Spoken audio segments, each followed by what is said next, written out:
Muy buenas, estimados y estimadas, sean bienvenidos una vez más a un nuevo repasamos juntos. Seguimos con Deep, seguimos con todas las energías, aunque no se note mucho. Pero acá estamos, haciéndole frente a lo que se le debe hacer frente. Y cómo no, la vez pasada quedamos por reconocimiento y pim pum pam. Hoy voy a hacer un poquito más de hincapié. Pero bueno, antes que nada, mensaje importante en pantalla. Ahora sí, damas y caballeros, tomen asiento, pónganse cómodos porque comenzamos. Continuamos, con toda directo. Vamos al grano, estimados. Haciendo un recapituleo sencillo, rápido y fugaz. Teorías declarativas, teorías constitutivas el reconocimiento. Tenemos la declarativa. La declarativa es una mera declaración. Es el mero acto unilateral que hace un Estado frente al otro. Y dice, bueno, sí, sos un Estado, pa. Pero, ¿qué pasa? No, nada, sos un Estado. Bien, con eso clarísimo. La constitutiva es la que, bueno, obviamente es criticada, pim pum pam, que es la que dice, si yo te reconozco, sos un Estado. Si yo no te reconozco, no sos un Estado. Eso lo dice el Estado más viejito, el emergente, ¿viste? Es una locura. Pero ¿qué es lo que destacamos en el curso? Teoría declarativa. ¿Por qué lo hacemos? Escuela o cátedra de Montevideo. ¿Qué es lo que dicen? Claro está, dicen que el reconocimiento, en este caso, cumple la función básica o la mera función de informar. Es decir, una función que lo que hace es dar conocimiento a los demás sujetos que una nueva entidad ingresa al concepto de las naciones. Básicamente, entidad que se somete a las reglas de derecho internacional y deberá comportarse de determinada manera, más allá de la autonomía que tenga frente a determinadas cuestiones, debe cumplir determinadas cosas. ¿Bien? O sea, todo lo que hacen los demás lo tiene que hacer. Por ejemplo, no puede quebrantar el orden de paz.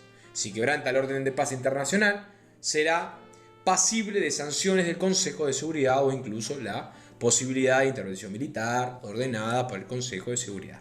Es decir, el reconocimiento del otro es una información. Che, pa, te informo, verá que yo estoy acá. Listo, más nada.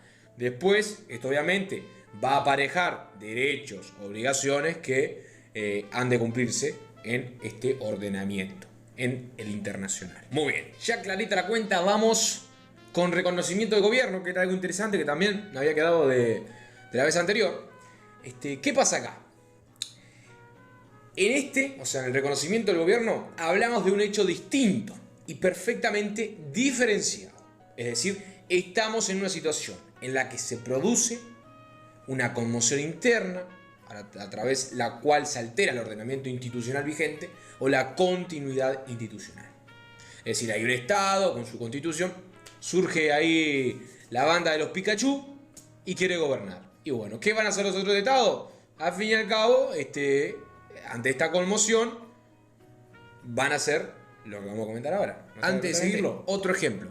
Ejemplo monarquía. Ejemplo trono. Alguien tiene que asumir el trono, es decir, por X persona.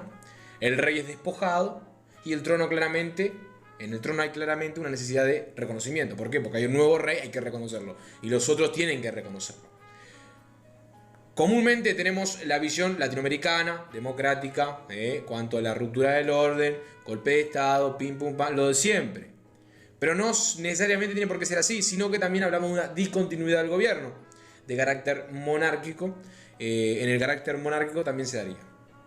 Entonces, nos encontramos con que el reconocimiento es un instituto que viene a legitimar a las nuevas autoridades del Estado que han asumido el cargo de tal sin seguir el orden establecido o previsto constitucionalmente, previsto por el Estado. Es decir, un gobierno democrático sería el golpe de Estado, en la monarquía sería la caída de un monarca. Es alguien que toma el poder sin respetar lo establecido y que esto establecido dice cómo se debe tomar el poder. Bien, yo creo que no le vamos a dar más vuelta al asunto porque si no nos vamos a entreverar. Vos me entendiste, yo te entendí, no me entendí. Pero ¿qué pasa acá? La doctrina establece requisitos, que serían 3, que son elementos concretos para entender o reconocer a un gobierno. En primer lugar, es la responsabilidad, es decir, que el nuevo gobierno que asume esté dispuesto a cumplir todas las obligaciones internacionales. Es decir, el gobierno de los Pikachu emerge, nadie va a decir nada, lo van a reconocer siempre y cuando respete las obligaciones internacionales. Puede ser cumplir con el pago de la deuda externa, pobres si los Pikachu fueran argentinos que tienen que pagar un viaje de cosas, cumplimiento de los tratados, libertad de funcionarios diplomáticos, etc. Básicamente es ajustarse al orden jurídico internacional. Al orden jurídico internacional vigente al que emergen donde se encontraba el Estado. Bien, a priori sería eso. Después, la efectividad, segundo elemento. Esta consta en que logre controlar todos los resortes del poder y del apartamento administrativo. Desde el control del ministerio, los gobiernos locales, las empresas públicas, la marina, la policía, etc. Es decir, que los Pikachus no solamente dominen, sino que tengan, obviamente, un respeto tal o que quieran seguir dominando de la misma forma. Hablamos, obviamente, de, por ejemplo, monarquía. ¿Querés seguir siendo rey? Bueno, vas a cumplir con las condiciones de un rey. ¿Querés seguir en tu democracia latinoamericana? Bueno, páscate, tenés que cumplir la democracia latinoamericana. Es decir, vas a cumplir, vas a tener el control sobre el aparato administrativo, vas a tener el control sobre el ministerio, sobre los gobiernos locales, sobre todos los poderes que tendría que tener o que tenía el gobierno anterior. Y esto hace que se logre un despliegue completo en todo el orden internacional.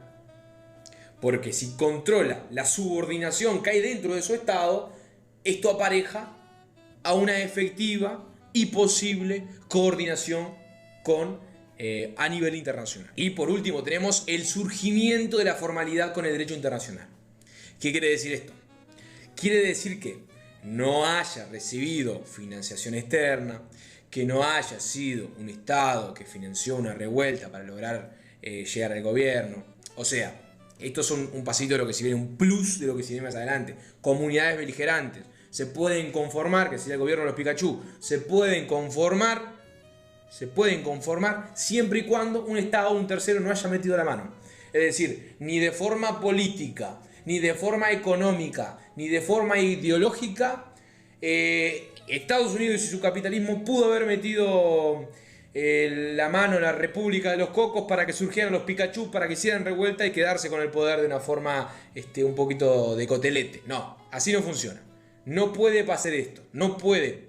Tampoco que se haya incurrido en violaciones a los derechos internacionales, como lo son el tema de delitos de derechos de humanidad, violaciones, terroristas, secuestros, asesinatos de funcionarios diplomáticos. No puede pasar esto tampoco.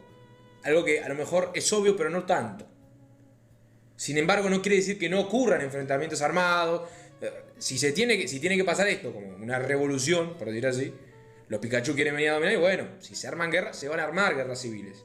Pero no puede cumplir con todas estas cosas, estas maquinaciones, porque al fin y al cabo, si no, sería un tercero que a ciencia cierta está metiendo la mano. Y ahí ya no funciona. Y una cosa que es importante, hay requisitos que no deben de pedirse, como lo son las legítimas.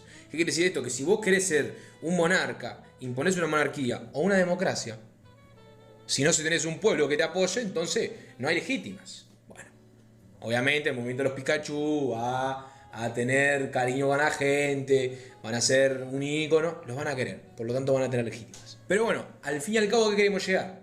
Algo que ya venimos hablando, el reconocimiento. No es obligación reconocer, es un acto voluntario de los sujetos del derecho internacional.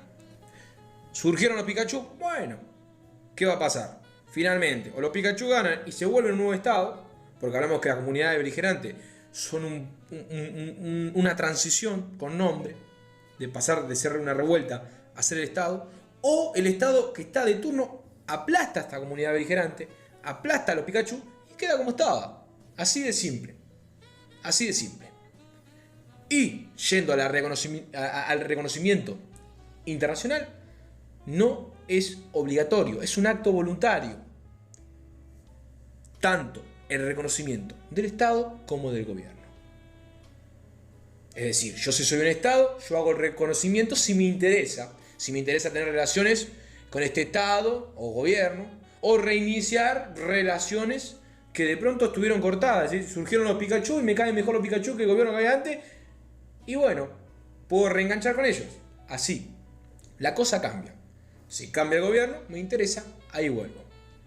Por ende, hago el reconocimiento. Y como ya hablamos, es una manifestación intrínseca a la soberanía. ¿Por qué? Porque el Estado puede reconocer cuando quiera, no se le puede cuestionar. Che, ¿por qué no lo hiciste antes? Ah, ¿o apoyar a los Pikachu? No te importa.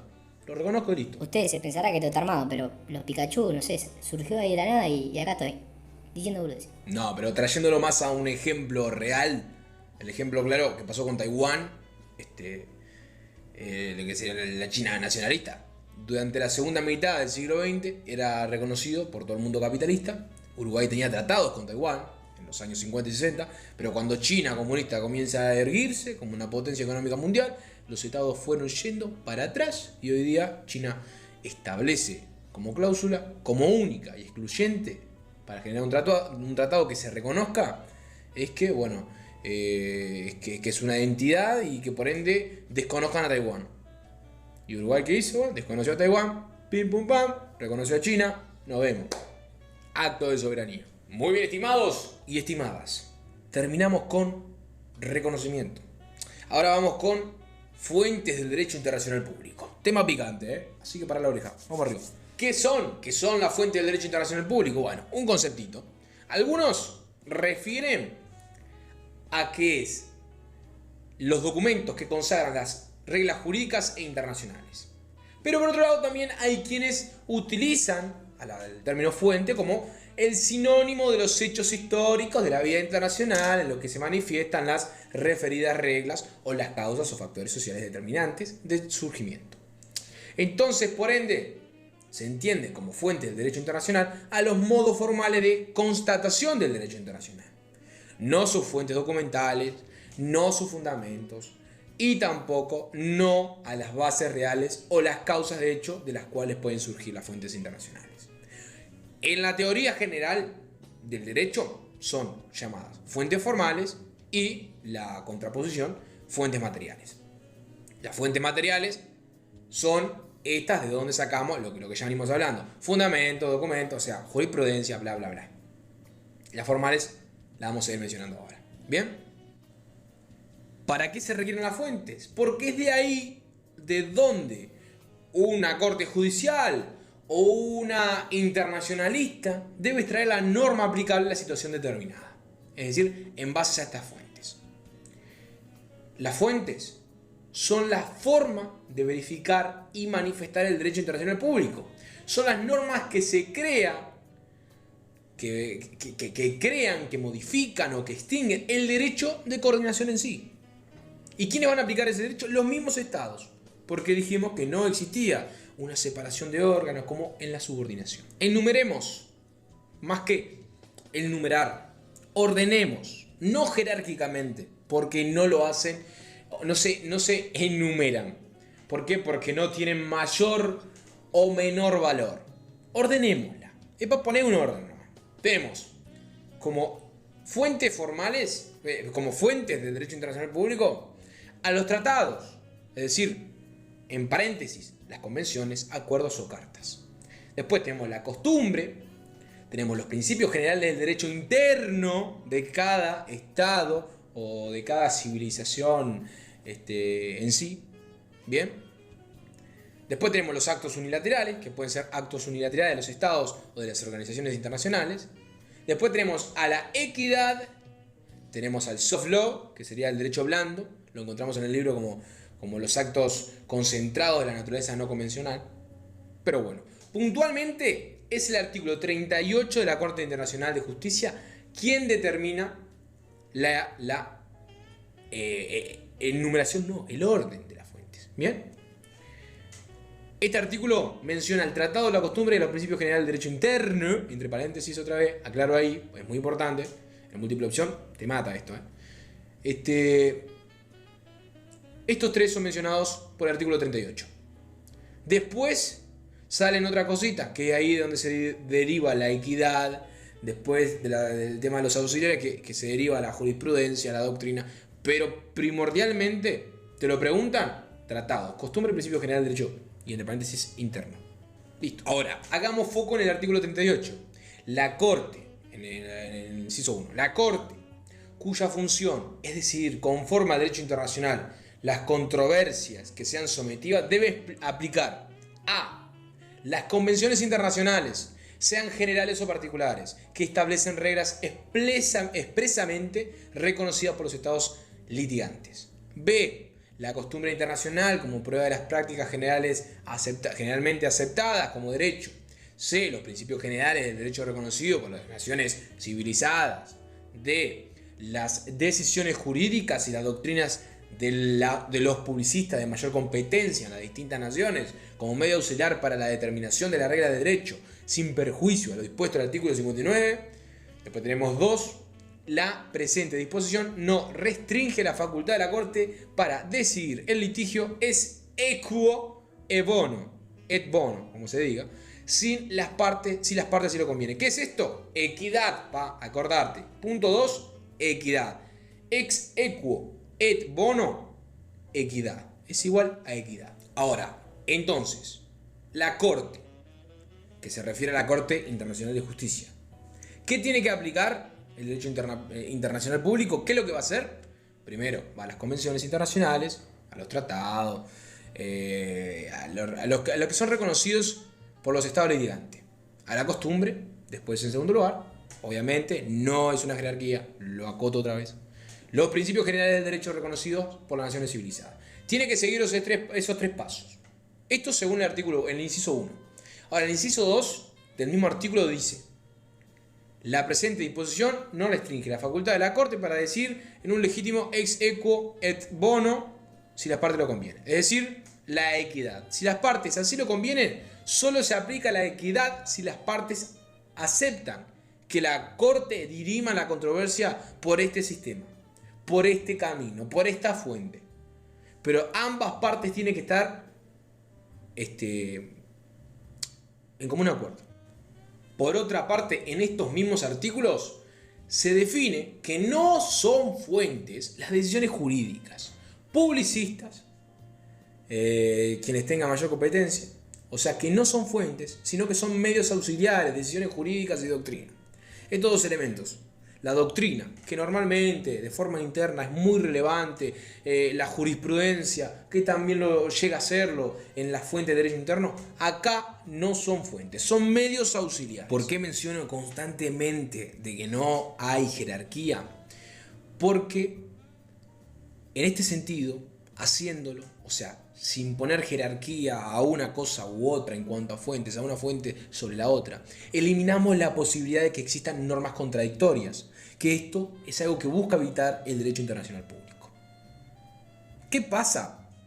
¿Qué pasa si existe un tratado y surge una nueva norma jus cogens, que dijimos que eran prácticamente Dios este tipo de normas?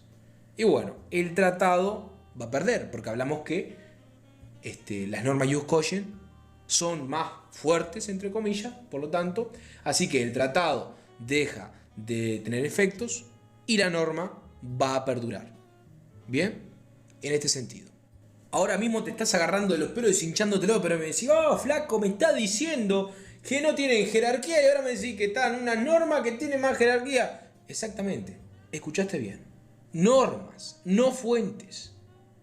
Es decir, no existe jerarquía entre las fuentes, pero sí dentro de la norma. Por ejemplo, también, si hablamos de dos tratados, hay uno que se opone al otro, hay una jerarquía de primer grado y de segundo grado. La de primer grado se refiere a la naturaleza de la norma. Hay normas que están por encima de las demás, como son las de jus cogens. Es decir, tenemos tipos de tratados, tenemos grados de jerarquía y tenemos otras normas, porque dijimos que los tratados también son normas, tenemos otras normas de primer jerarquía, como lo son las normas jus cogens. Por eso te daba el ejemplo de la norma jus cogens y el tratado. Hay un tratado, surge una nueva norma, Yuskoy. Bueno, lo lamento, tratado, te va a tener que ir, porque la Yuskoy tiene mayor jerarquía dentro de las normas. Ahora, haciendo un punteo muy importante, atención acá. ¿Qué queremos decir? Segundo grado, primer grado y todas esas cosas. Bueno, la jerarquía de segundo grado depende de la posición en el tiempo, es decir, la temporalidad. La posterior deroga a la anterior, la nueva deroga a la vieja. Si tengo un tratado con un objeto determinado, con las mismas partes, y luego hago otro tratado con las mismas partes y el mismo tema, y básicamente los tratados se contradicen, ¿cuál va a perdurar? Como dijimos, en el caso de segundo grado, la posterior deroga a la anterior. La nueva norma, el nuevo tratado va a ser el que perdure, el otro se deroga. Prevalece lo más nuevo en el tiempo, pero ese es básicamente un principio general de derecho interno, algo que vemos mucho, ya lo tenemos que tener claro. La ley posterior deroga la anterior. La ley especial prevalece por sobre la general. ¿Qué es esto? Acá no hablamos de derogación, por ejemplo. Una controversia, hay un problema, una controversia en el río Uruguay. En este caso, si hay un tratado que refiere a las aguas fluviales generales y hay otro tratado que refiere o regula los ríos de Uruguay, ¿cuál vamos a aplicar? Vamos a aplicar lo del río Uruguay. ¿Por qué? Porque prevalece la especial sobre lo general. Si yo tengo un problema puntual, ¿qué voy a usar? ¿La solución general o la solución para ese problema? Tengo una enfermedad y tengo el medicamento contra la gripe. ¿Qué yo que me voy a ir a hacer? Otra cosa que me puede curar el cuerpo de forma general. No, voy me clavo un biogrip, ¿entendés? Directamente al grano. Y bueno, mi gente, espero les haya gustado mi compañía. Segunda vez en el día acá me tendré palo y palo y palo. Mañana tenemos DIM. Estoy con un susto importante. Espero que tengas mucha suerte, que estudies un montón y nada, y que hayas disfrutado de mi compañía. Mi nombre es Santiago, nos vemos en la próxima, crack. Chao, chao.